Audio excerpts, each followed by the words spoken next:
Bapa kami di surga, terima kasih Yesus karena kebaikan-Mu, pujilah nama-Mu, segala puji hormat hanya bagi Engkau. Dalam nama-Mu kami berdoa. Amin. Ya, ini pikiranku adalah bukan pikiranmu.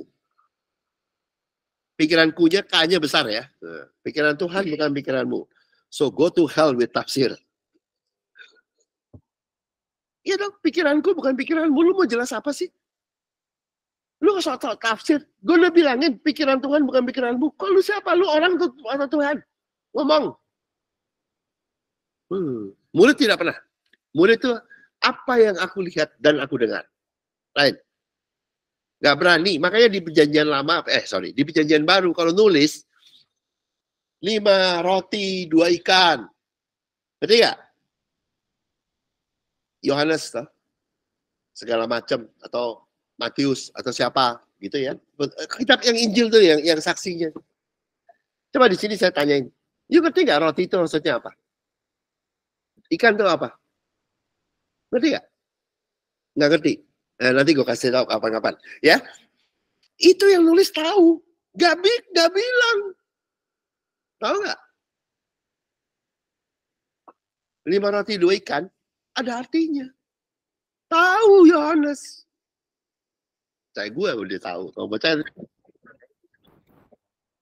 jangan tulis. Saya kasih tahu. Roti adalah kerajaan surga. Kau sebagai mempelai. Ikan adalah kau jadi murid Tuhan. Roti, kamu ditumbuhkan di kerajaan surga. Makan. Ikan tidak di dalam, pukat di laut. Kamu keluar jadi murid, tangkap ikan. Itu murid Tuhan. Tahu. Tapi nggak pernah jelasin. Karena dia, apa yang aku lihat, aku dengar. Saya kasih tahu. Itu murid Tuhan. Ngerti. Sebetulnya. Roti itu kayak tadi itu loh. Tubuhku. Roti itu bikin kamu tumbuh. Makanan kamu. Roti itu di darat. Di kerajaan surga. Sebagai mempelai kamu dikasih makan jadi tumbuh. Ada ya? Ikan itu adanya di air. Fisher of men. Di air. Ya, kamu bukan ikan. Kamu orang darat. Tangkap ikan, bawa ke darat. Murid Tuhan. Fisher of men. Jadi 5 roti 2 ikan. Tuhan memberkati dengan 2 hal. Membuat kamu jadi mempelai Tuhan. Dan kedua menjadi murid Tuhan. Kalau cuma mempelai, oke, roti. Kalau mau enak, makan roti sama ikan. Jadi murid. Tuh meaningnya. Komplit. Kalau you makan sandwich atau makan kayak Rosma makan apa, tuna sandwich, then you understand the meaning. Nangkap gak lo? Kalau mau perfect sama ikan, jadi murid. Hendaklah kau sempurna seperti aku adalah sempurna. Tuh, Bible. Yang nulis itu tahu, saya kasih tahu. Cuman nggak mau kasih lihat tafsiran. Begitu hati-hatinya. Tahu nggak? Makanya saya nge-preaching kan ayat di depan. Saya cuma kuning-kuningin loh. Kayak ngegongin aja toh. Padahal boleh loh ngajar. Cuman tuh asasinya enggak. Ngajarnya boleh loh. Saya nulis buku kan cuma ayatnya yang gede toh. Terus kebanyakan saya ngekut ayat. Mengutip ayat aja toh. Kenapa?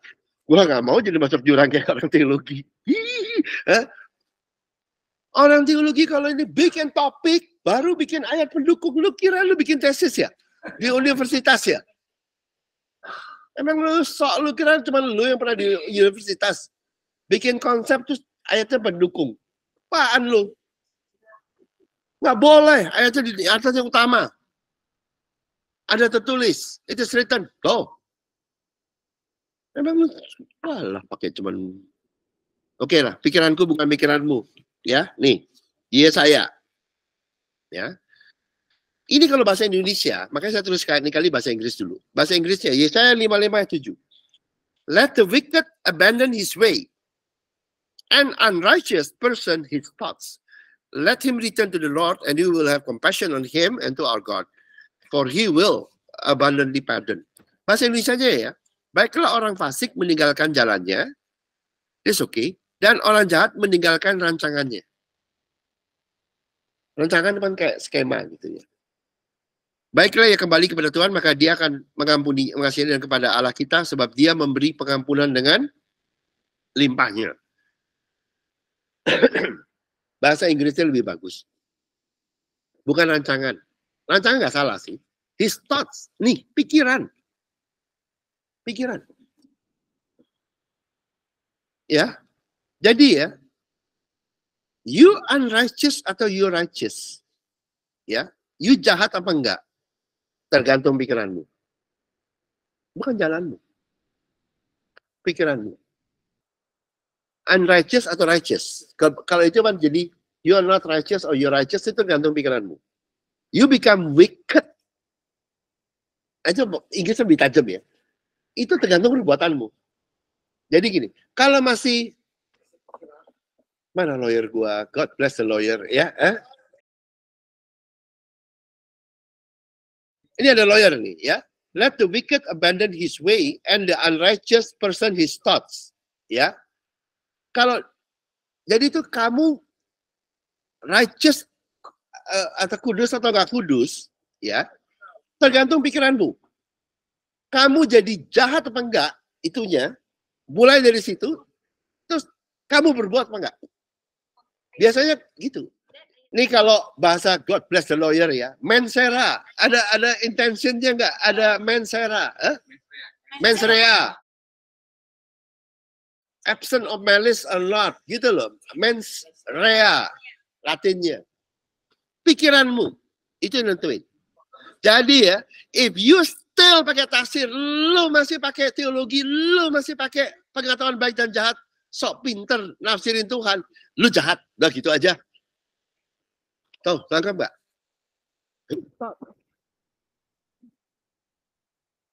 Jadi kejahatan dan dosa datangnya dari pikiran manusia. Bukan dosanya. Kalau di sini kan dosa. Itu. Ya toh? Yuk kira 10 perintah Allah. Apa? Yang pertama, jangan ada ilah lain di hadapanku. Bukannya mencuri, itu belum udah pasti kena lu. Yang di atasnya itu loh, jangan ada ilah lain. Ilah lain itu apa? Ilah lain ya termasuk diri lu sendiri jadi Tuhan, pakai pikiranmu, atau orang lain. Lebih goblok lagi kalau lu orang lain lu akan jadi Tuhan. Ngerti ya? Ilah lain. Ya toh? Jangan membuat patung bagimu seperti ada yang di atas bumi, di bumi maupun di air, di bawah bumi. Iya toh? Bumi di bawah dan di air. Iya toh? Itu apa? Lu jangan pakai karya lu terus lu tamain. Gitu loh. Ngerti nggak? Makanya orang yang banggain bangun menara doa, bangun patung, itu ya patung semua. Dan gitu loh. Itu dari men, 1, 2, 3. Nah, habis itu kalau duit. Thoughts.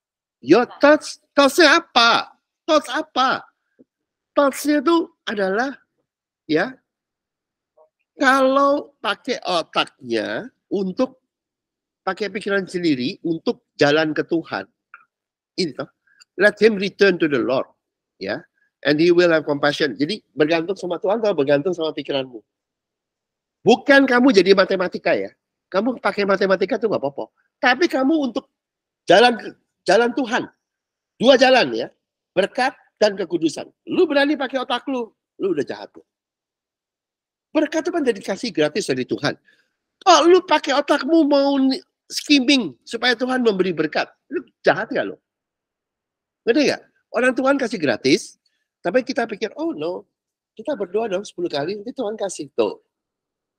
Cuma 1 kurang ajar, kedua jahat. Gitu nggak? Pakai skimming, namanya kalau bahasa Inggrisnya skimming. Licik. Jadi Tuhan yang kaya, buat tipu nih supaya dia berkati. Begitu loh. Begitu. Tuhan yang ya bisa menguduskan, saya supaya Tuhan menguduskanku. Ngerti nggak? Pakai pikiran jadi Tuhan. Oke? Nah, berikutnya, pikiran ya akan menghasilkan jalan hidup.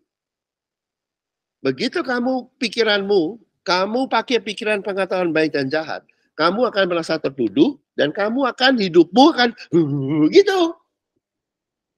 Padahal kenapa? Bukan Tuhan, lu sendiri. Siapa yang nuduh? Ya kamu. Ada dua yang nuduh. Di pulpit, gereja yang salah sama dirimu sendiri. Atau orang lain ya bisa juga. Bukan Tuhan. Nangkap nggak? Kalau Tuhan tuh mengasihi, nawarin pengampunan, atau menawarkan kasihnya yang udah semua. Masa yang nawarin kasih? Jadi waktu pacaran lu begitu nggak? Ya, gue sayang lu.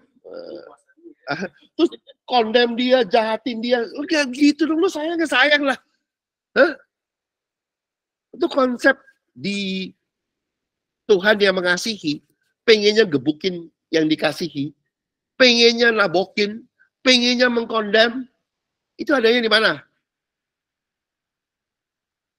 Di gereja, gua kasih tahu lo. Di sinetron aja nggak ada tuh. Yang kasihin man, wah kasih coklat, kasih kembang, kasih apa kayak, bener nggak? Tahu nonton nggak sinetron? Nah ya, adanya di situ. Cuma di gereja ada konsep Tuhan yang mengasihi, juga pengen nabok, pengen hukuman mati. Ada ini gila tuh, gue bilang logikanya tuh. Tapi pengetahuan baik dan jahat, stupid. Oke ya, akan merasakan jalan hidup. Begitu kamu ke situ, kamu kena loh, takut, berasa salah, malu gitu loh. Bener. Tahu ya, kalau di keluarga juga ada ya, di psikologi juga sama lah. Ini bukannya apa.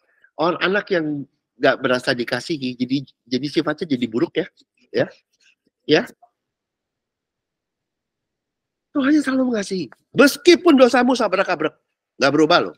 Dia mengasihi, bukan mau menghukum. Maunya ngampunin, maunya menjadikan itu berkati, menguduskan, memberkati. Di Alkitab itu sampai hari ke-7 ya, nggak ada hari ke-8. Tuhannya nggak pernah berubah. Dia kuduskan dan berkati. Yang bikin manusia meninggalkan sabat itu kan gereja sama Judaism.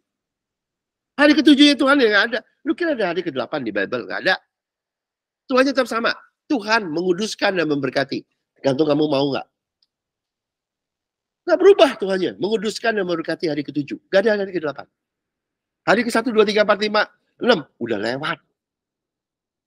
Teori, Bible. Cuma sampai 7. 1, 2, 3, 4, 5, 6, 7. Udah, nggak berhenti. Tuhan menguduskan, memberkati. Ya. 8-nya nggak ada.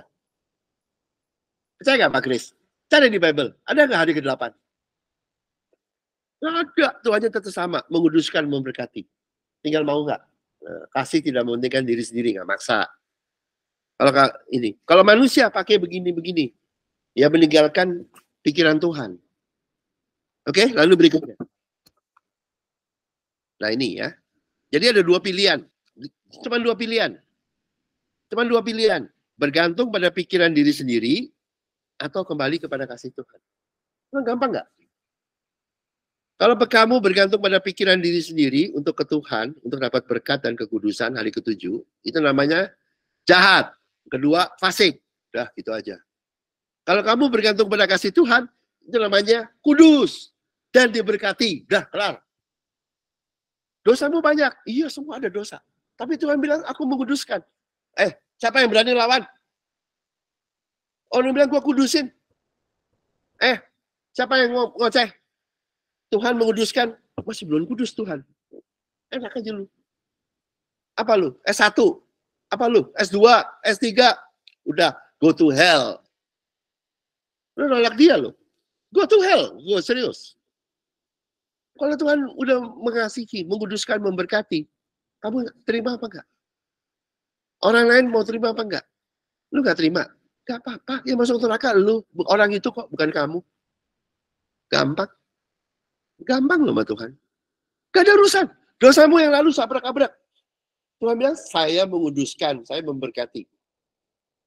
Dosa apa? Kita tahu gak? Adam dan Hawa ditanyain gak? Dosanya apa? Adam dan Hawa. Ditanyain gak sama Tuhan? Diminta nggak? Adam, minta ampun ke saya. Ada nggak? Adam, lu salah ngomong soal Hawa. Minta ampun ke Hawa. Ada nggak? Hawa, kamu bikin Adam jatuh. Minta ampun ke Adam. Ada nggak? Lu kenapa di gereja ada? Lu bayangin lu rusaknya. Di mata Tuhan. Kamu di mana? Di dalam kasihku, diberkati, dikuduskan. Selesai. Di luar kasihku, kamu menderita. Ya, aduh jangan di situ dong. Tuh, begitu aja buat Tuhan. Hatinya simple. Kalau di gereja, banyak gereja yang ngaco atau kebanyakan. Tuhan yang kudus harus menghukum yang berdosa. What the hell gue bilang.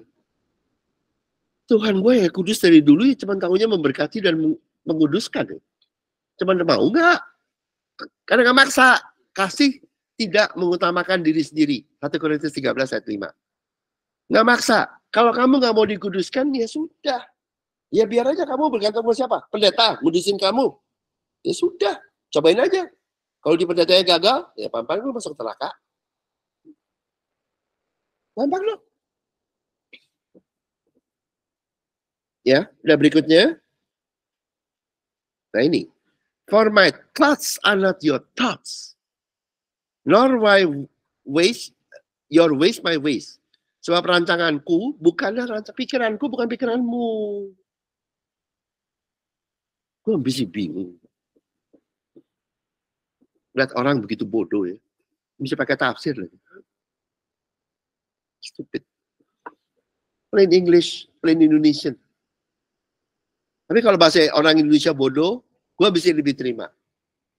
Kenapa? Bahasa Indonesianya rancanganku. Kalau bahasa Inggrisnya pikiranku. Itu lebih ketajam. Jadi yang lebih goblok orang Inggris tuh. Ngerti gak? Kalau disebutnya bahasa Indonesianya cuma satu terjemahan sih. LAI.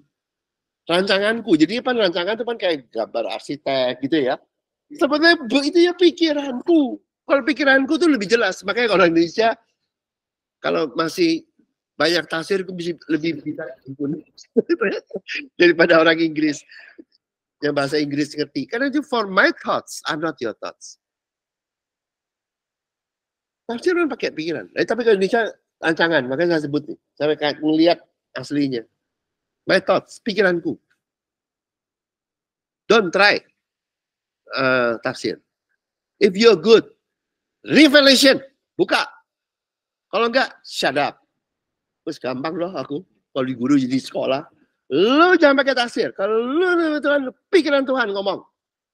Kalau enggak, diem. Segitu aja kalau aku. Jadi guru gampang. Tapi jelas, seumur hidup gak lupa. Aku bisa ngajar orang kayak gitu. Satu kalimat, seumur hidup gak lupa. Iya dong, lu gak punya revelation, don't go to the pulpit. Gampang loh. Ya, memang siapa yang maksa? Iya dong, begitu. Atau yang benar lah, at least. Bikin ruwet. Pikiran tuh. Oke. Nah, lalu berikutnya. Nih. For as the heavens are higher than the earth, so are my ways higher than your ways and my thoughts than your thoughts. Seperti tingginya langit dan bumi. Jadi Tuhan ngadarin. Manusia, nabi palsu itu di bumi. Makanya disebutnya kayak ular. Makan debu. Tahu nggak? Di bumi. Di bawah. Pikirannya nabi palsu itu di bumi. Nanti keturunannya Hawa sama Adam. Kan disebut kepalanya ular gigit lah. Tumitnya tau. Tapi disebut juga di Alkitab. Gak apa-apa. Karena ular kedung segala macam dia gak kena racun. Ya toh? Murid Tuhan kakinya kayak digigit ular. Terus ngapain? Ini lo tau gak? Itu nggak bisanya tuh begitu. Aku taruh footstool apa tuh? Jadi di bawah kakimu. Apa? Iya, Yesus tahu nggak? Itu kan digigit. Itu nggak digigit. Gini. Lu tahu nggak Bible tuh lucu? Hah? Tumit kan di bawah. Di bawah. Tapi dia nggak kena. Langsung begitu reaksimu kan begitu toh. Itu nanti nabi palsu aja nanti digituin tuh. Bukan begini, gini. Ngerti nggak? Seperti apa? Footstool itu yang di Bible tuh. Di tumpuan kaki, ya. Itu begitu lucu loh. Dicek gini pencet aja nantinya. Di bumi, di bawah. Jadi pikiran jalan Tuhan itu jauh lebih tinggi dari pikiran jalan manusia. Manusia jalannya di bumi. Makanya itu yang saya bilangin ya. Kalau saya kasih tahu di Alkitab tuh nggak ada lo kamu bergumul tuh. Lu kalau bergumul sama anjing lu aja main-main gitu. Bergumul sama problemmu. Gue bilang ngapain sih lu yang ada tuh kamu di bawah tinggi di atas masalahmu. Bukannya bergumul kan kamu di bawahnya gitu. Makanya banyak orang, gue bilang problemnya nggak itu. Lalu bergumul sama problem siapa? Suruh lu gumul sama problem lu. Kamu dikasih burung merpati, Roh Kudus yang bawa kau terbang tinggi itu loh. Lu kira lu ayam ya bergumul di bawah begitu? Tangkap nggak yuk? Saya ngerti karena saya kasih tahu di luaran tuh ampun. Bergumul. Kayaknya holy gitu ya. Bergumul dengan masalahmu. Berarti masalahmu sama lu kan sama kuatnya. Enggak gitu cara Tuhan, kamu dibawa terbang tinggi seperti Raja Wali, Roh Kudus segala. Seperti Gunung Karmel, liatin apa Abraham liatin Sodom dibawa tinggi. Diajarin di gereja bergumul. Aduh. Ya, jauh lebih tinggi. Oke, kamu dibawa tinggi. Ini di sini gitu loh. Ya. Kamu di bawah tinggi. Oke. Lalu berikutnya, nah ini. Seperti hujan dan salju turun dari langit. Selalu berkat Tuhan kerajaan surga turun. Yesus turun dari langit, dari surga. Ya. Dan tidak kembali ke situ, melainkan mengairi bumi, membuatnya subur dan menumbuhkan tumbuh-tumbuhan, memberikan benih kepada penabur dan roti kepada yang mau makan.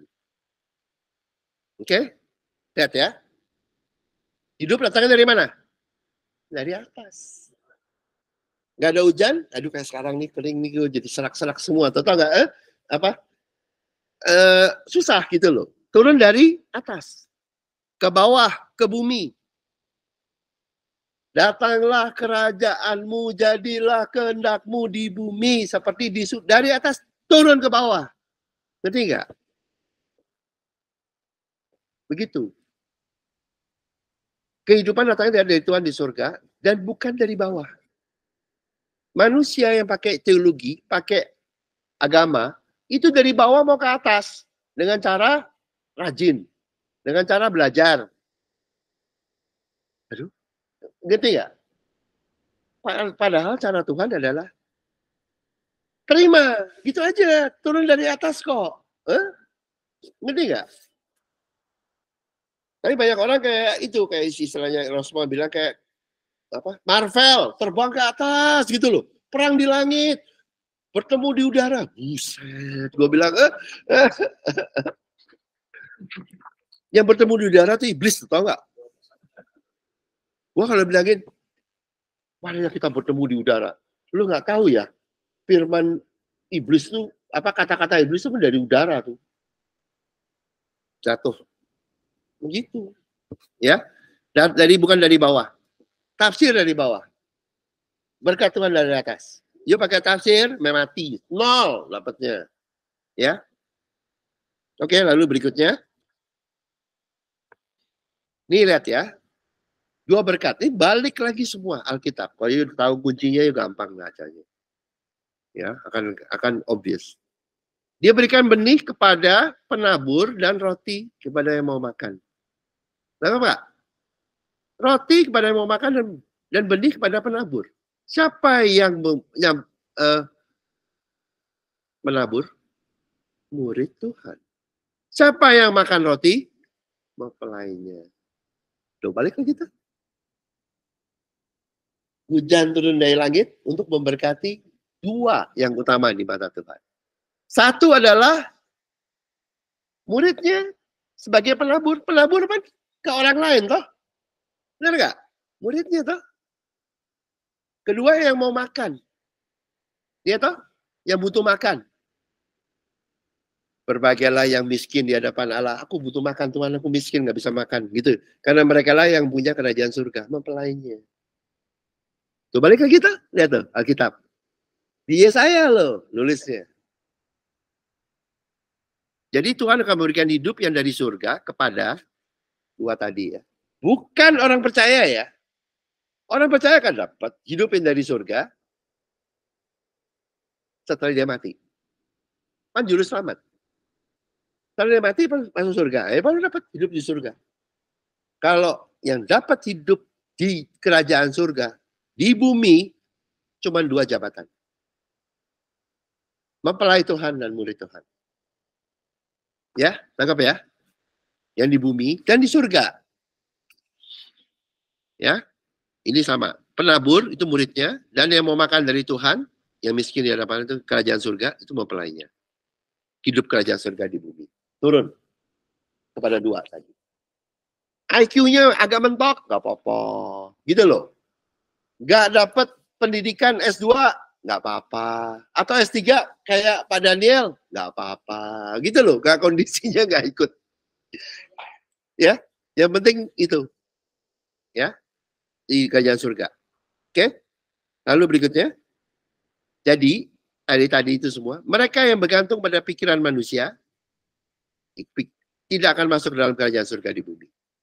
You boleh pakai pikiranmu untuk dapat S1, S2, S3, tapi you tidak dapat untuk kerajaan surga di bumi. Yang mendapat hanya yang bergantung pada pikiran Tuhan akan menikmati kerajaan surga di bumi. Caranya dapat gimana? Ya menerima aja. Itu pikiran Tuhan. Aku kasih kok. Pia mau nggak? Mau. Ya udah dapat. Gitu loh. Kalau pakai teologi, pakai apa? Wah, sampai mati lu. Hah? Orang dikasih. Gak mau? Ya wis. Gitu loh. Gak apa-apa kok Tuhan. Gitu. Oke. Lalu berikutnya. Nih, lihat ya. Ayat 11. Demikianlah firmanku. Firman teman. Ya mau nggak? Kerajaan surga tuh. Firmanku yang keluar dari mulutku. Ya tidak akan kembali kepadaku dengan sia-sia. Tapi ia akan melaksanakan apa yang kau kehendaki dan akan berhasil dalam apa yang disuruh kepadanya. Ya. Mereka yang mau menerima pikiran Tuhan, yang memberikan kerajaan surga di bumi, say yes, terima. If you say no, shall be it. Begitu loh. Kalau no is no. Kamu terima, hidupnya pasti berhasil. Karena apa? Yang dia berikan keluar dari mulutnya akan melaksanakan apa yang kau kehendaki dan akan berhasil dalam apa yang kusuruhkan kepadanya. Yang mau terima, pas dapat kamu. Tapi kalau mau terima, nggak boleh diri sendiri, nggak boleh gila agamawi, nggak boleh gila nabi palsu. Oke? Kalau you ke sini berarti nolak. Karena kerajaan surga cuma satu raja. Kalau diri sendiri, ya kamu rajanya, ya belum lah. Ya kalau kamu IQ-nya pinter, kalau bodoh, ya nasib lu. Ya di situ diri sendiri. Kalau ikutin agamawi, ya kalau agamawinya baik, ya nggak ada. Kalau buruk, lu disuruh tiarap terus, ya mampus lah lu. Ya udah nasib lu, karena lu mau ke situ, gitu. Kalau nabi palsu ya sama. Kalau dia perasaan setengah hati, kamu setengah hati. Kalau dia perasaan sepenuh hati, matilah kamu, gitu. Ngerti nggak? Tapi kalau yang ini, nih, menerima kerjaan surga. Pikiran Tuhan yang memberikan karena kasih. Kasih ya kasih. Akan berhasil. Pasti hidupnya di bumi. Bukan karena mereka hebat loh. Tapi karena mereka akan berada di dalam keberhasilan Tuhan. Namanya dia. Kerajaannya dia. Rajanya dia. Jadi Tuhan bilang, di tempat saya, di kerajaan saya, di kehendak saya, gak ada istilah gagal tuh. Gitu loh. Kamu nerima, ya kamu berhasil. Kalau nolak, ya nggak apa-apa. Gitu loh. Ngerti nggak? Oke, lalu berikutnya. Sungguh kamu akan berangkat dengan sukacita, dan akan dihantar dengan damai. Gunung-gunung, ya, serta bukit-bukit akan bergembira, bersorak-sorai di depanmu. Dan segala pohon-pohonan di padang akan bertepuk tangan. Jadi, kamu akan berangkat dengan sukacita dan diantar dengan damai. Jadi yang bergantung dengan pikiran Tuhan, itu akan berangkat.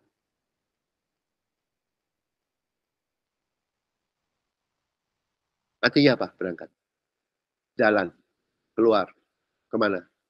Ke dunia. Akan jadi murid Tuhan. Kamu akan berangkat. Murid Tuhan. Yang bergantung pada pikiran Tuhan. Akan bersukacita dan hidup dalam damai. Murid Tuhan akan sukacita dan damai. Kalau di agamawi kan murid Tuhan tuh menderita gitu toh. Mungkin disalib, mungkin kepalanya di bawah atau kakinya di atas atau bagaimana tahu. Gitu toh? Loh, kamu akan sukacita hidup dalam damai. Kamu akan berangkat. Lalu berikutnya, gunung-gunung serta bukit-bukit akan bergembira dan bersorak-sorai di depanmu. Dan segala paunan di padang akan bertepuk tangan. Waktu kamu pergi ke dunia, kamu udah di kerajaan surga. Sekarang kamu keluar untuk memberkati dunia. Sekeliling mereka, murid Tuhan akan bergembira dan bersorak-sorai. Murid Tuhan dimanapun berada memberkati tempatnya. Disambut. Sepertinya itu seperti disambut. Disambut. Makanya gunung-gunung serta bukit-bukit. Loh, di mana? Tempat itu. Ya, akan dihantar dengan damai, gunung-gunung akan berkira bersorak di depanmu. Kayak kamu jalan, ininya happy. Kenapa? Pak James datang bakal bawa berkat tuh. Dan segala pohon-pohon di padang gurun. Bertepuk tangan. Murid Tuhan datang ke padang gurun, airnya ada harapan gitu loh. Daripada gereja nabi palsu apa? Gereja yang nggak bener. Gitu. Kayak begitu tuh. Ini Yesaya. Ya. Itu. Jadi cuman sesimpel itu, menerima kasih Tuhan, menerima berkat Tuhan, kamu diberkati dan kemudian kamu keluar. Kamu tetap diberkati, sukacita dan damai. Jadi di kerajaan surga kamu keluar. Tapi kamu tetap di dalam kerajaan surga di sini dan kelilingmu. Wah, happy semua karena diberkati. Ini murid Tuhan. Ya, akan buat sekeliling mereka juga bergembira bersorak-sorai. Otomatis, tanpa kamu berdoa. Kalau kamu berdoa, boleh juga. Nggak berdoa, ya tetap terjadi. Lalu berikutnya, sebagai ganti semak duri akan tumbuh pohon sanobar. Dan sebagai ganti kecubung akan tumbuh pohon murat. Dan ikon diri kemasyuran bagi Tuhan sebagai tanda abadi yang tidak akan lenyap. Bahasa Inggrisnya, karena my God, aku nggak ngerti sanobar. Dan saya nggak ngerti pohon murat. Lu tahu? Oke lah, sama ya. Instead of the thorn bush, the juniper will come up. And instead of the stinging nettle, the myrtle will come out. And it will be a memorial to the Lord and everlasting sign that which will not be eliminated. Ini ya, semak duri, itu mesti kebaca ya. Itu thorn bush. Tuh, yang sebelah kiri. Lihat nggak? Ada durinya. Ya. Stinging nettle, lihat nggak nih? Itu yang namanya kecubung. Pohon kalau di desa, di rumah itu kalau untuk pagar, nggak dipakai ini itu supaya orang kalau lewat, waduh badannya kena baret. Ini kayak gini gambarnya. Hijau tua. Daunnya cepat tumbuh. Cepat tumbuh. Saya tahu pohonnya, saya pernah nanam dulu waktu di Krakot tuh. Gua pernah nanam. Jadi kau tahu tuh pohon. Jadi tuh pohon itu kau buat pagar bagus. Karena yang mau lewat itu dia kena ini baret, ya, stinging nettle nih kayak begini, ya. Jadi yang bergantung pada pikiran sendiri, ya akan menderita seperti hidup di padang gurun. Jadi dunia itu karena bergantung pada pikiran sendiri, hidupnya seperti dikelilingi oleh semak duri dan kecubung. Hidupnya seperti kena thorn bush dan stinging nettles. Kiri kanannya itu baratin dia. Gede gak? Yang pikiran sendiri, itu hidupmu itu seperti di padang gurun, yang seperti apa? Yang penuh dengan semak duri dan kecubung. Yang baratin badanmu. Kamu melukain orang, kamu dilukain orang gitu loh. Saling melukai. Tetapi waktu murid Tuhan datang, murid Tuhan itu akan mengubah tempat yang tadinya semak duri dan kecubung berubah jadi sanobar dan murad. Juniper dan myrtle. Pohonnya ganti, seperti kayak tempatnya kayak ganti. Akan di itu. Murid Tuhan akan membawa itu. Nah, apa? Coba nih, kasih lihat nih. Dia orang di sini nggak tahu. Tuh. Juniper tuh pohonnya gede, kuat. Myrtle indah. Tuh, balik lagi tuh. Kekuatan dan keindahan Tuhan. Murid Tuhan akan membawa kekuatan dan keindahan Tuhan. Coba you Google lah, juniper gede, itu pohonnya kayak cypress gitu loh. Juniper tree. Kalau yang murah tuh myrtle. Myrtle tuh yang kembang-kembang tuh loh, yang itu kayak gini. Itu kan di Middle East.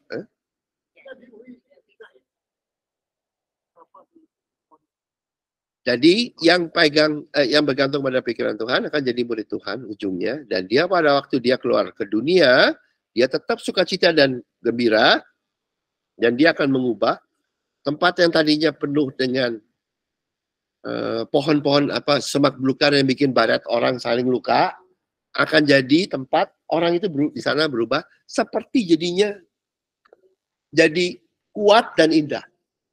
Kuatnya Tuhan, indahnya Tuhan. Balik lagi itu. Dua sifat. Laki, perempuan, kuat, indah. Tuh. Kalau udah tahu, lihat ya. Tuh, di mana-mana sama. Ya? Ini indah. Ngerti gak? Balik lagi tuh. Ya saya loh ini. Sama. Alkitabnya tuh gak berganti-ganti. Ujungnya mempelai murid. Muridnya bawa ini padang gurun, banyak lecet, diganti jadi hidupnya akan berubah. Nggak bisa gagal. Cuman dia nggak maksa. Jadi kasarnya, cuman di mana engkau? Di jalannya, di dalam kasih dia atau di luar? Kalau di luar ya dia tungguin terus. Kalau kamu di dalam pasti berhasil, pasti begini itu udah begitu. Makanya predestinasi itu ya. In him we are predestined. Bukan Calvin ya, predestined dari sejak dunia diciptakan. Nggak gitu. In him. Di dalam dia. Di dalam Kristus. Di dalam kasih Tuhan. You are predestined. Ngerti ya? Lu kan di dalam kasih Tuhan. Di dalam Kristus. Kamu di dalam. Ya kamu predestined. Ikut hidupnya Yesus. Ikut berkatnya. Bukan Calvin loh. Calvin bilangnya kamu sebelum dilahirin, udah ditentuin. Mau selamat, gak selamat. Kalau di dalam dia, ya ini. Di dalam dia loh, berarti udah terima. Hidupmu akan jadi, balik lagi toh, pohon. Kayaknya ini kan wujud ya, kuat dan indah. Makanya ngerti gak? Lihat, saya kan bilangin. Adam, Hawa, yang di Korintus, perempuan, otoritasnya, wibawanya indah. Ini balik ya rambut. Ngerti gak? Balik lagi peran-peran tuh. Yang ini jadi satu. Ujung ke ujung. Same toh the Bible. Lu mau Kejadian. Lu mau apa? Yesaya. Mau Korintus. Bagaimana? Sama toh. Ya penulisnya sama. Yang nulis saja. Kalau Yesaya belum tentu. Yesaya sih gak berani ngomong. Tapi tahu lah dia. Kalau banyak sometimes yang di Perjanjian Lama belum fully. Kita lebih tahu. Tapi sama aja tetap tulisnya benar. Ya, jadi ini loh. Ini adalah kamu akan membawa berkat untuk di padang gurun, sehingga padang gurun yang tadinya penuh dengan bikin orang lecet berantem, kamu akan membawa menjadi tempat yang kuat dan cantik. Murid Tuhan akan bawa gitu, otoritasnya. Dan Tuhan bilang, tidak bisa gagal. Oh, enggak. Karena murid Tuhan. Tapi dikit nih murid Tuhan, tapi sekarang banyak di AUG. Gak bisa gagal. Karena Tuhannya. Di mana? Lihatin. Coba tuh. Coba lihatin apa 1-2 slide sebelumnya tuh. Kasih lihat nih. Kamu akan berangkat. Cuma berangkat. Performance-nya apa? Nggak disebut. Berangkat. Tuh. Kamunya sukacita. Kamu ikut damai. Gunung-gunung akan berkira di sana di depanmu.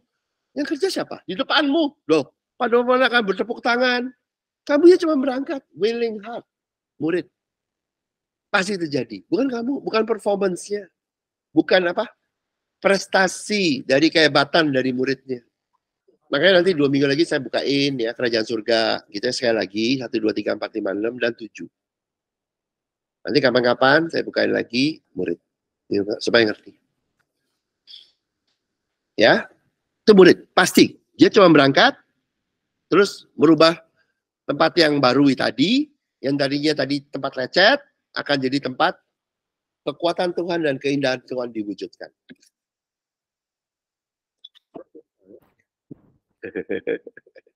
Yesaya udah nulis berapa ayat aja. Pengetahuan baik dan jahat itu bukan dosa loh. Mengutamakan itu untuk dapat berkatnya Tuhan atau kekudusan dari Tuhan, itu yang salah. Menjadi serupa Tuhan. Nangkap nggak? Ya, kalau kamu pakai pengetahuan baik dan jahat untuk jadi kayak Levero, lawyer, God bless you. Ngerti nggak lo? Tapi kalau lu pakai itu untuk dapetin berkat Tuhan, lu namanya skimming. Orang Tuhan punya harta, lu mau dapetin pakai otak lu. Itu namanya, ngerti nggak? Misalnya ada orang punya harta, kamu pakai otakmu untuk dapetin harta orang lain. Itu benar apa salah sih? Lu pikir dong. Nggak bisa toh. Itu namanya cunning. Cerdik, tapi nipu. Gitu loh. Tapi kalau kamu pakai pikiran Tuhan, Tuhan bilang, gua kasih lu gratis. Gitu loh. Pakai pikiran Tuhan, gua kasih lu karena aku sayang kamu. Tapi kalau agamawi, dia begini-begini. Lu doa 10 kali untuk dapat berkat Tuhan, supaya Tuhannya, liatin kamu, kasihan. 1. Kedua, dia berkorban 10 kali, karena itu saya berkati. Ya ampun. Itu namanya skimming. Ada orang belaga, miskin, belaga apa untuk dapat hartanya orang tertentu. Itu namanya skimming. Kalau mau sama Tuhan, minta aja. Gue kasih. Ngerti gak? Itu. Nah, jadi pengetahuan baik dan jahat itu begitu. Untuk dapetin berkat dan kekudusan. Itu salahnya. Oke? Nah, perhatikan kekuatan Tuhan akan berikan ini. Di dalam pohon kehidupan, di dalam Tuhan, di dalam kasih Tuhan, dia akan memberikan kau pengetahuan kok. Pengertian, bahkan dalam segala sesuatu. Ngerti gak? Yang bergantung pada pikiran Tuhan akan lebih mengerti segala sesuatu. Dibanding dengan mereka yang bergantung pada ilmu tafsir manusia. Saya tuh gak takut sama orang teologi kayak apa juga gak takut. Saya sama ayat apa juga gak takut. Nggak ngerti gitu. Saya bergantungnya pada ini kok. Tuhan Allahmu akan memberikan kamu pengetahuan dalam segala sesuatu. Nggak ada ayat yang susah. Kenapa? Saya pegangannya ini. Saya kalau ayat yang mana? Yang mana? Jangan pakai ayat gua. Lu yang nggak ngerti yang mana? Lu sebentar ya. Tuhan Allahmu akan memberikan kamu pengetahuan dalam segala sesuatu. Gampang. Gak pakai ilmu tasirku. Gak ada aku. Aku cuma. Gitu. Tapi pakai ini. Tuh. Tuhan Allahmu akan memberikan kepadamu pengertian dalam segala ayat. Wahyu aja gue gak takut, enteng. Ngerti nggak? Bukan karena saya hebat, gitu loh. Karena gue pun tahu yang Tuhan sediain. Di dalam pohon kehidupan kamu dapat semua.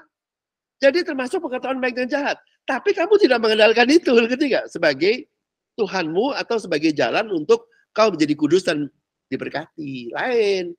Jalan kekudusan, jalan berkat, terima kasih Tuhan. Dan dia berikan kamu di tempat kasih Tuhan, yaitu di kerajaan surga. Atau di tempat dia gitu. Gampangnya gak karuan. Di situ juga jago otaknya. Jadi ya, nanti dari situ kamu bisa keluar. Kamu akan keluar dari situ. Keluar ke dunia. Itu yang tadi. Dan waktu keluar ke dunia, kerajaan surganya kayak ikut. Berkatin kamu. Dan di tempat yang kamu pergi, semuanya diberkati. Jadi, itu hebat. Karena kan di depanmu. Ya toh? Nah, siapa yang di depanmu? Tuhan sendiri. Kamu kan murid Tuhan mengikut Tuhan. Kamu di kan tadi. Kamu. Makanya depannya diberkati. Ngerti nggak? Muridnya cuma ikutin dia yang kerja. Memberkati semuanya. Dengan kekuatan Tuhan seperti pohon juniper dan keindahan Tuhan seperti myrtle. Tuh, hebat. Makanya kayak begini. Makanya murid Tuhan akan mengerti. Tuh. Makanya Matius 13, setelah dikasih tahu semua 7 berkat kerja surga, Tuhan tanya kepada murid-murid, mengertikah engkau? Ya, kami mengerti. Lalu Tuhan bilang, karena itu, Matius 13 ayat 1, mengertikah kamu semuanya itu? Mereka menjawab, ya kami mengerti. Murid Tuhan, semuanya ngerti. Tahu nggak? Cuma nggak mau show off. Nggak kasih tafsiran, nggak segala. Karena dia, tuh, lihat ya, murid Tuhan. Ngerti. Maka berkatalah Yesus kepada mereka. Karena itu, setiap ahli Taurat yang menerima pelajaran dari hal kerajaan surga, itu seumpama tuan rumah yang mengeluarkan harta yang baru dan yang lama dari perbendaharanya. Jadi yang ngerti itu seakan-akan. Karena mereka semua murid Tuhan tadinya ahli Taurat. Atau sebagian besar kenal Taurat. Dia menjadi tuan rumah. Orang pada datang. Orang cari. Dan ya mengeluarkan harta yang baru. Dan yang lama. Ngerti ya? Harta yang lama seperti di Taman Eden. Yang baru kerajaan surga lebih besar lagi dari Taman Eden. Anggap nggak yuk? Dia akan bagiin kepada orang lain. Orang lain datang. Tanya.